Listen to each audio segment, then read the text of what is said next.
Hi, everyone. My name is Nada Ahmed, and I'm your host for the Braving Innovation podcast. I am passionate about helping teams and leaders uh, reach their strategic ambitions through innovation.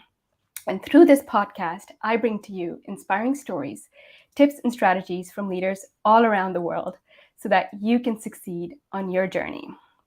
Today, I am thrilled to have with me Matt Wallaert. He is head of behavioral science at Frog, a Capgemini company. And he's a social psychologist by training and has executive leadership experience from startups to Fortune 500 companies.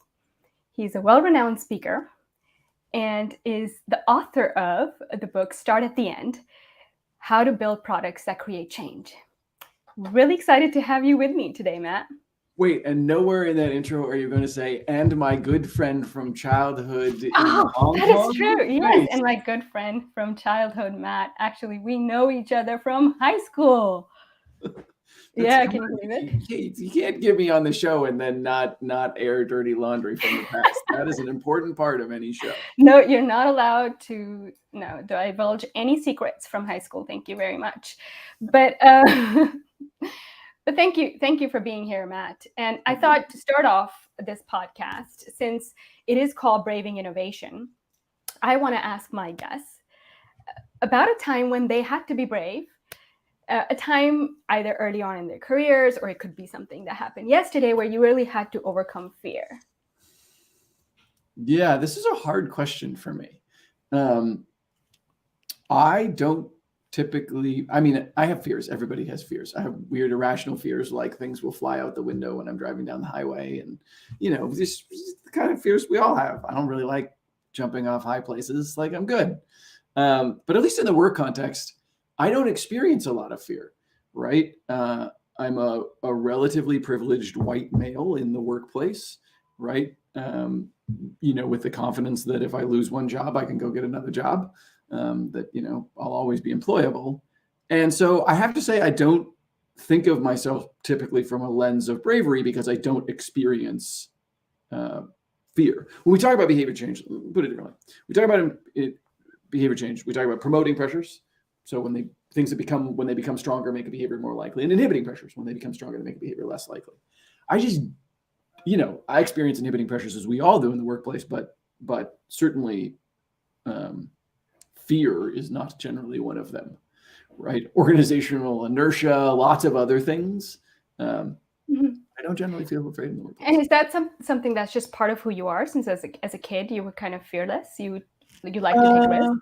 That's an interesting question, right? I think existing people's fear in the workplace is, I think, a complex topic. Some of it's personality, for sure, right? I don't know. Maybe I was born with a little different brain than everybody else. Who knows?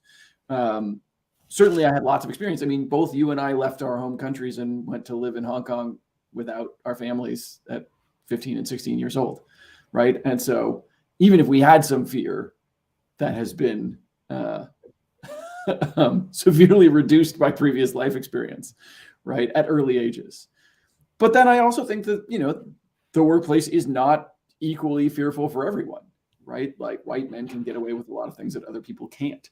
And so it's interesting. I launched a study a few years ago, which the data is still up. It's called, I think it's at mediocrewhitemen.com, about basically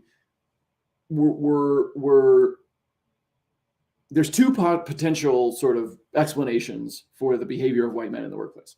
One is overconfidence, right? One is I actually just think I'm smarter than everybody else, right? And I overestimate my abilities.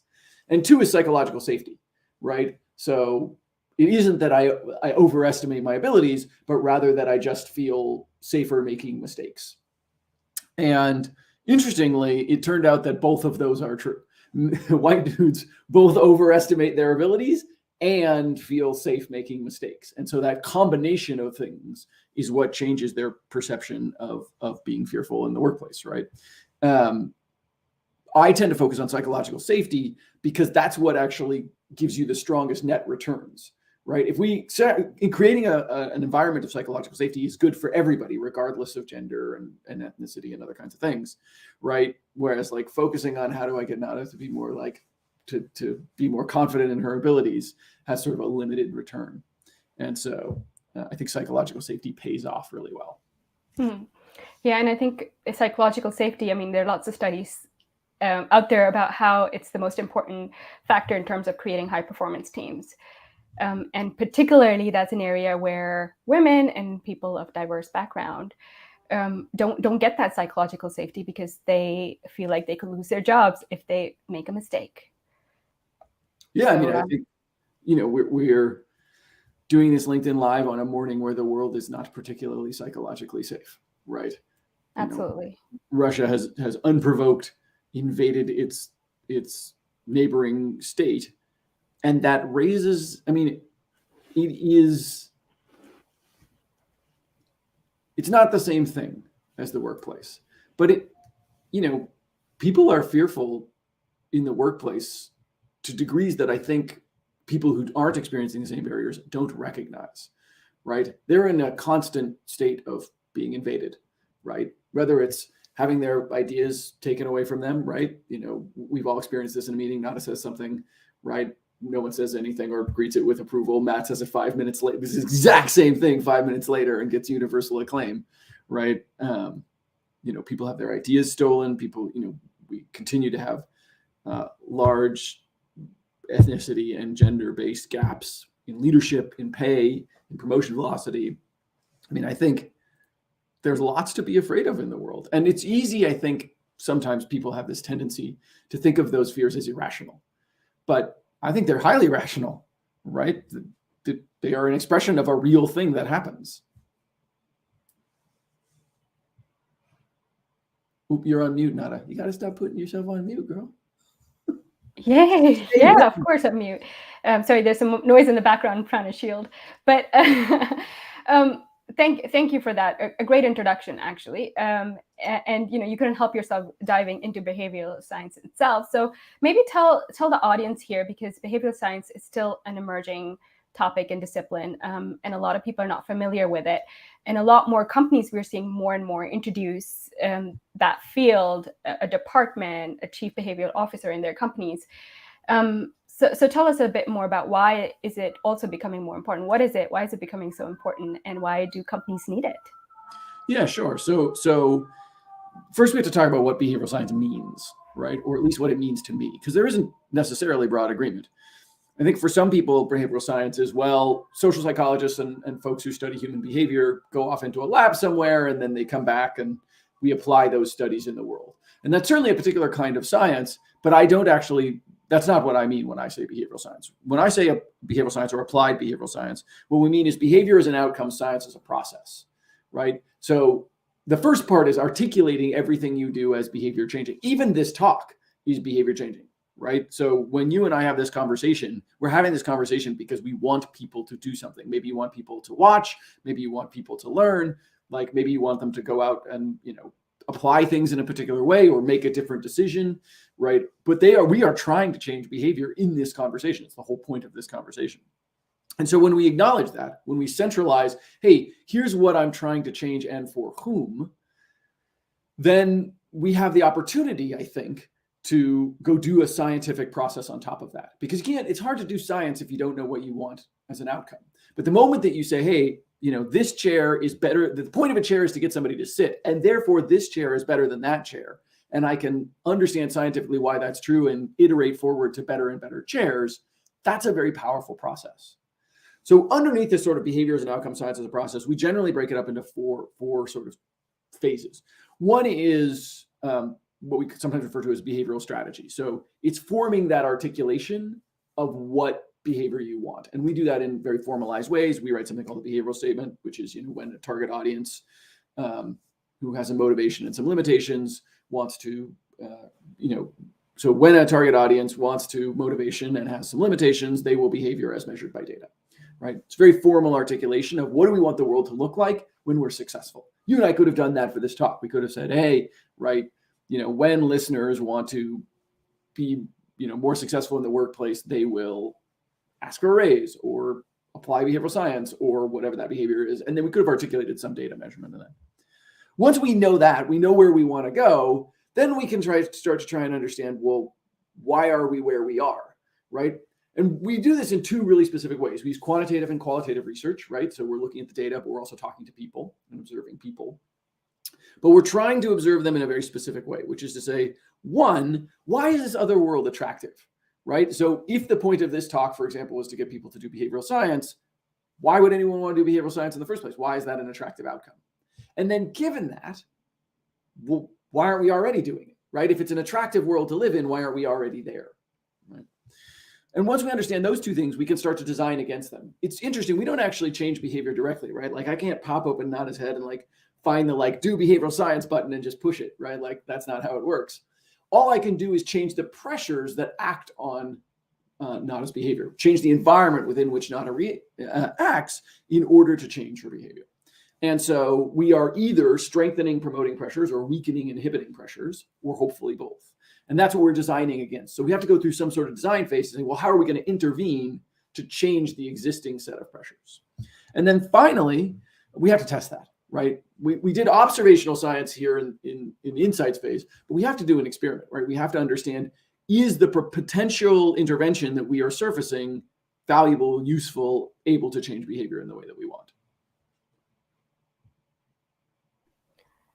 That's great. And one of the questions I had when I was listening to you is how does that intersect with the field of design, right? Where you look at empathy and then you kind of ideate and you prototype and test. Is behavioral science like an integral part of that design process of when you're creating your products?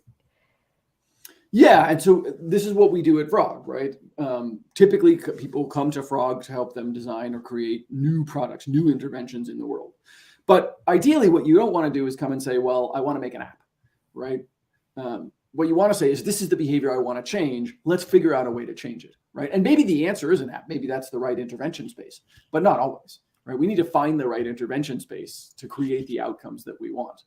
Sometimes we're restricted, right? You and I have, whatever we do, we have to do it in the format of this talk, right? We can't go build an app. We have to do it in the format that is available to us. But we are still out there fundamentally. I mean, even this is a product. Even this is an intervention that changes behavior.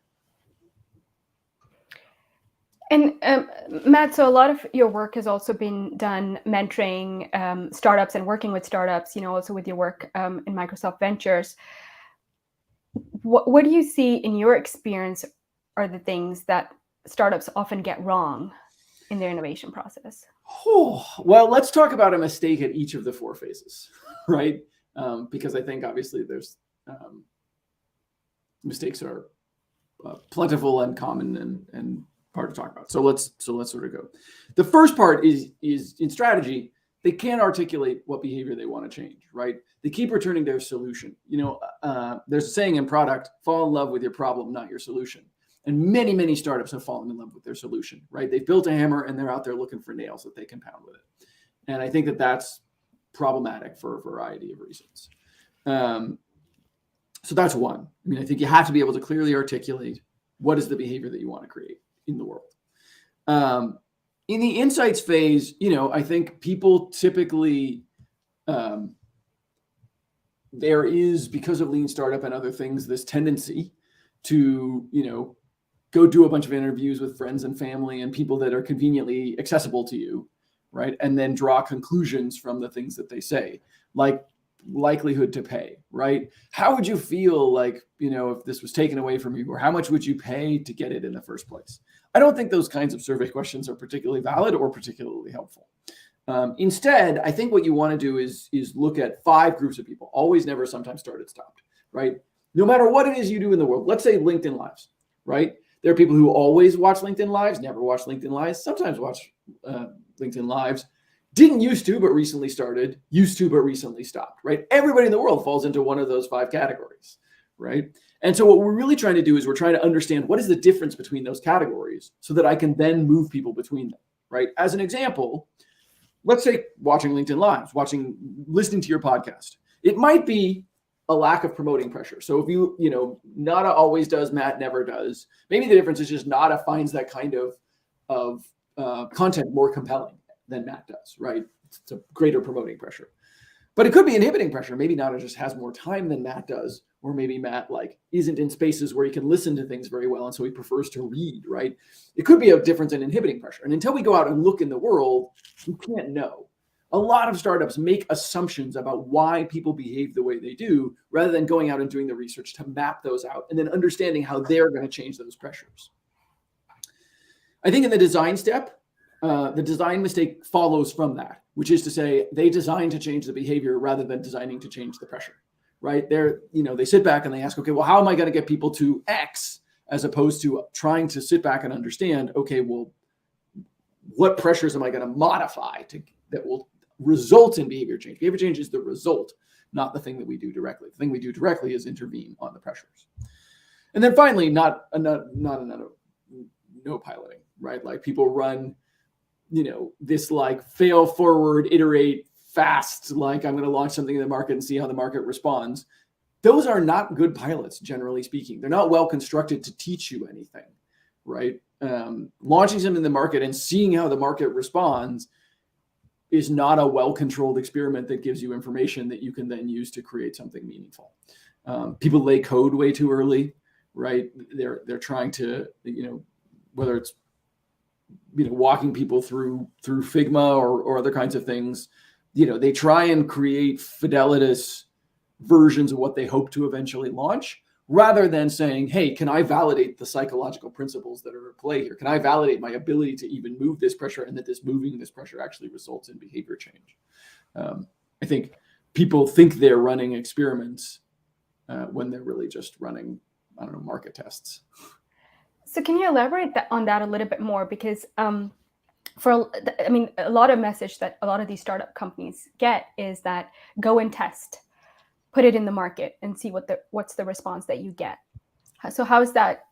Well, it's hard to do this in the abstract. So let's try and take a specific example. Let's say we want to create a startup that's going to make it more likely that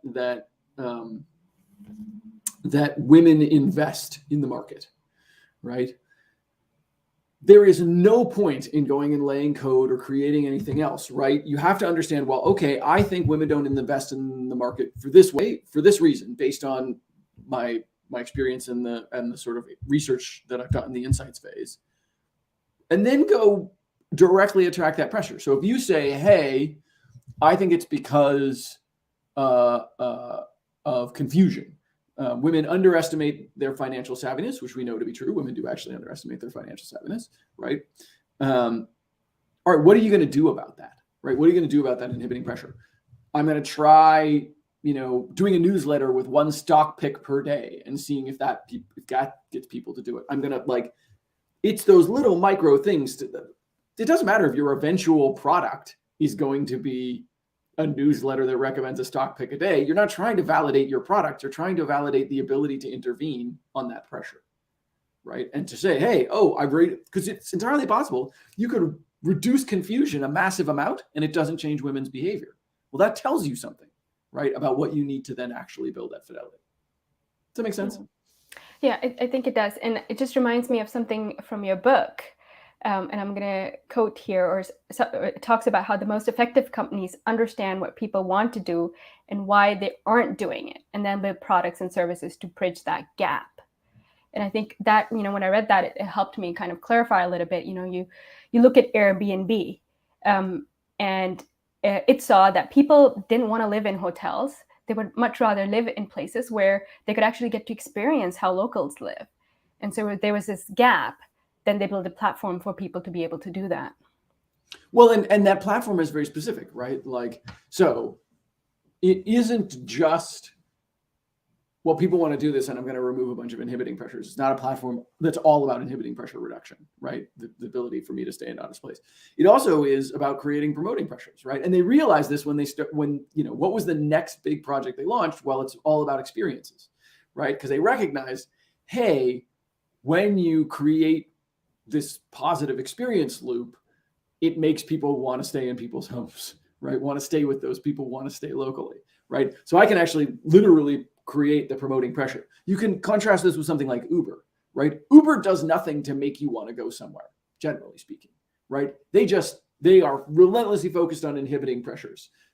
We acknowledge that Nada is going to want to go somewhere. We're going to try and make it as easy as possible for Nada to go somewhere, right? They're just trying to remove inhibiting pressures. It's very different than Airbnb, where they actually want, hey, we're going to try and increase promoting pressures. We're going to try and make people want to go to this place that they haven't gone before. We're going to try and show attractive things. We're going to lean into the wanting to travel piece, not just we assume you want to travel and we'll make it as easy as possible, which I think, makes Airbnb a very powerful company with the ability to expand beyond its traditional borders. It's hard for Uber to go anywhere else, right? Because they're in the, inhibiting pressure reduction business. But because Airbnb has created a beachhead around promoting pressures as well, they can start to go say, hey, I'm going to release tour features and I'm going to go release other things that make people want to go someplace, not just, I'll meet the demand.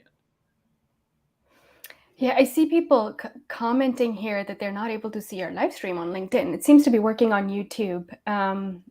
So unfortunately, we're not able to get questions from people. And when I post here, it posts on YouTube and not on LinkedIn, but it says here it's connected. So there's nothing I can do at the moment, but hopefully the recording will be available on LinkedIn and people are going to be able to watch. It's never happened before. So, technology. It's probably something that you did, Matt. It's probably me. I probably broke it. So tell us about, how did you get into your career as becoming how does one become a behavioral scientist? Is this something that you dreamed of as a kid? Well, when I was a kid, it didn't exist, right? So I turned 40 this spring. I will be 40. And I have been an applied behavioral scientist pretty much as long as anybody has, right? Why is that? Well, social psychology is, relatively speaking, a new domain, right? Last 100 years or so as a discipline within psychology. So it's a newer domain. And then the application in the business environment is maybe 20 years old, right, at most. And so I just came about right at the right time. I was in academia. I thought I was going to go live the life of an academic, be a professor, do research. But what I realized was, hey, I can publish papers all day, every day. And it isn't clear that I'll actually make impact for the people that I want to make impact for. I'm a first generation college student. I have very particular things that I want to accomplish in the world and people that I care about and people that I want to protect and lift up. And publishing papers probably isn't going to do it. And so I started looking around for other things that I could do that would, create the kind of behavior change I wanted. And so went off, built and sold startups and went to Microsoft and did all the things that you talked about, because I believed that applied behavioral science could in fact change the world. And these days, I mostly spend my time teaching applied behavioral science, right? What I'm trying to do is, I spent the first part of my career building things with behavioral science. And I still do that to an extent. But most of the time, what I'm doing at Frog and elsewhere is about teaching people to use behavioral science so they can build things, right? Maximizing my impact by, if I build one, I can only build one thing, at a time and then move on to the next thing. But if I can create 100 people who are building 100 things, right, that's a lot more net impact for me. So in many ways, I've come full circle back to a lot of teaching, some research, but not as much. But still building a few things on the side just because I can't stop myself. Yeah, and then I'm curious, as you were explaining what you do at Frog, do you work with the development teams early on and help them create these hypotheses that they need to test or that they need to be clear about, what behavior they need to change? Yeah, so Frog has three, we have a strategy division, a design division, and a technology division. And so I work with our strategists a lot on sort of what are the right behavioral statements? What behaviors are we trying to create and monetize in the world for our clients? What do they actually need to, what world is attractive for them from a business sense? With the design team, right, we're trying to make that world possible, right? We're trying to build those bridges, right? So I work with the design research team, those sorts of things. And then sometimes we build the bridge. Sometimes we actually literally are building the project. And so with our tech team, we are building things. We have incredibly talented people across all three sections. And so I spend a lot of time more as an advisor. We did just graduate our first, we created a 5-week behavioral science training course. And so we just graduated 50 frogs from that. And our 50 frogs at a time, we're taking people through a behavioral science sort of boot camp to help them create more impact. And so we genuinely believe that, changing behavior, and designing behavior for a more inclusive and sustainable world is sort of where Frog wants to go and what Frog wants to be. And so behavioral science is just one part of that, I think, larger mission. And I know I follow you a lot, Matt, and one of the things that you talk a lot about is, how do we create more equity in the world? Mm-hmm. And you've worked in tech for many years, and often perhaps in places that are more male dominated. So what are some of the challenges that you've seen, and how do we overcome them? Oof, that is a hard question. I mean, there's all sorts of psychological biases that we can talk about, right? Humans, in-group, out-group biases and confirmation bias and all sorts of other things. Our brains are programmed to want to look at people that we think of as like us and listen to them because that reflects well on us and build with them and do all those things. But I think that, what makes humans is our ability to override our natural impulses, right? To grow beyond our biases, right? We don't have to be slaves to our biases. And so I think through conscious intervention and creating the kind of environments we want to make, we can actually make a world that is more equitable and more interesting for everybody, right? I think inclusion lifts everybody up. It's not a zero-sum game. I think one of the biggest lies that people get told, especially in tech, is that somehow this is all zero-sum, that, in order for other people to rise up, white men have to lose somehow. And I just don't think that that's... It's that scarcity mindset. It is. It's absolutely a scarcity mindset, which I understand, right? Like, again, because of the process of evolution, humans cling on to the resources that we have for a variety of reasons. But I don't think we have to be that way. And there are so many examples of people not being that way. And so I think, creating environments where, we talked earlier about psychological safety, which I think is an important potential avenue. It's interesting, actually, at Frog, probably half the things that clients ask me to do are externally facing projects. They're, we want to make an app or we want to change consumer behavior or et cetera. But probably a good 50% of the projects that come in requesting behavioral science support are actually internal projects. It's HR departments, other folks, particularly I think in the wake of COVID and as the working environment changes for a lot of people. I think that there is a recognition and desire to change the way we work, right? The behavior that goes along with working.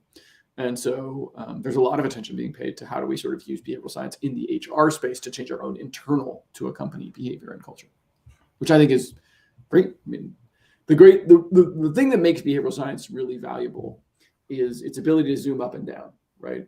So I can use it to change my own behavior, right? Or my son's behavior or my community's behavior, all the way up to countries and worlds and, sort of, much larger organizational systems. And that's really its value. There's a lot of approaches in the world that work at one scale, but don't work at another.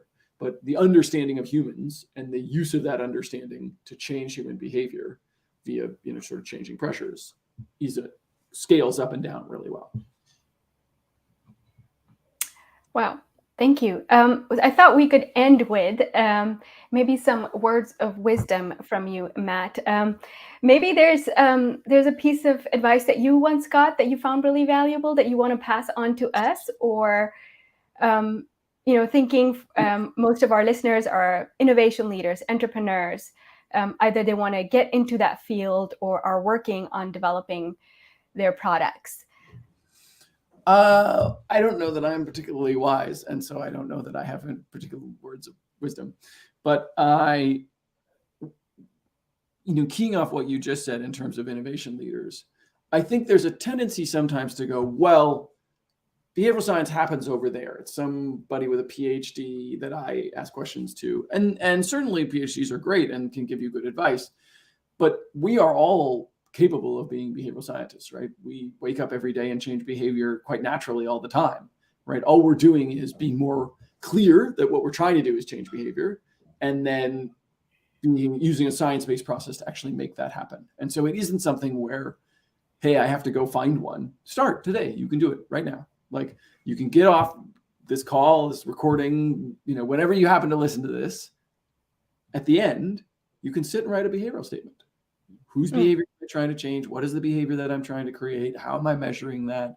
What are the limitations that I'm considering? And start there, right? And then, we all learned the scientific method in like 8th grade, right? Like this is something we all have access to. And so I think the best advice I have is start. Yeah. It's better to start imperfectly.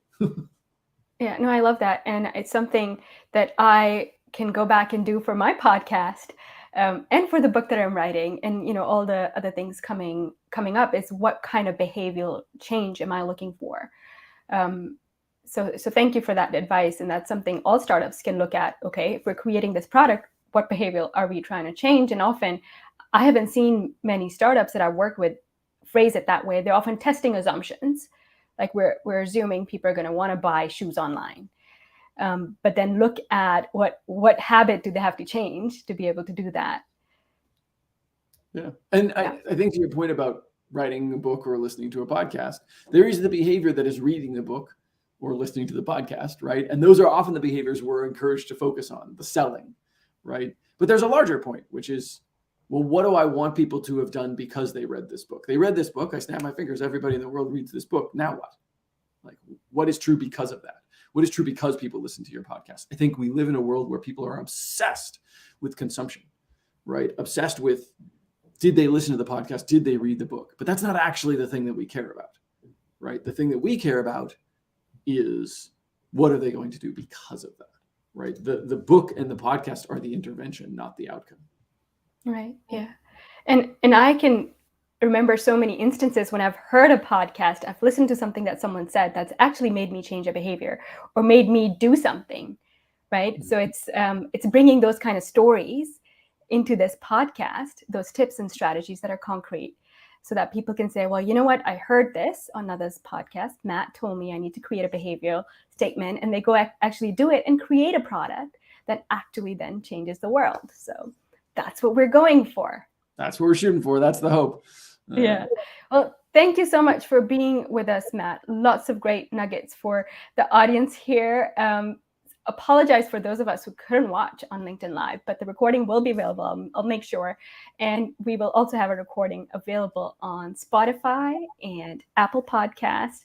So I'll be posting links to that. And I'll also be posting links to Matt's website if you want to get in touch with him, if you have any questions that you weren't able to ask here because of the live streaming issues. I'm sure he'll be happy to help us with that. Of course. And thank you for having me. It was lovely to see you again. I'm so glad you joined us. Same here, Matt. Thank you. Bye, everyone.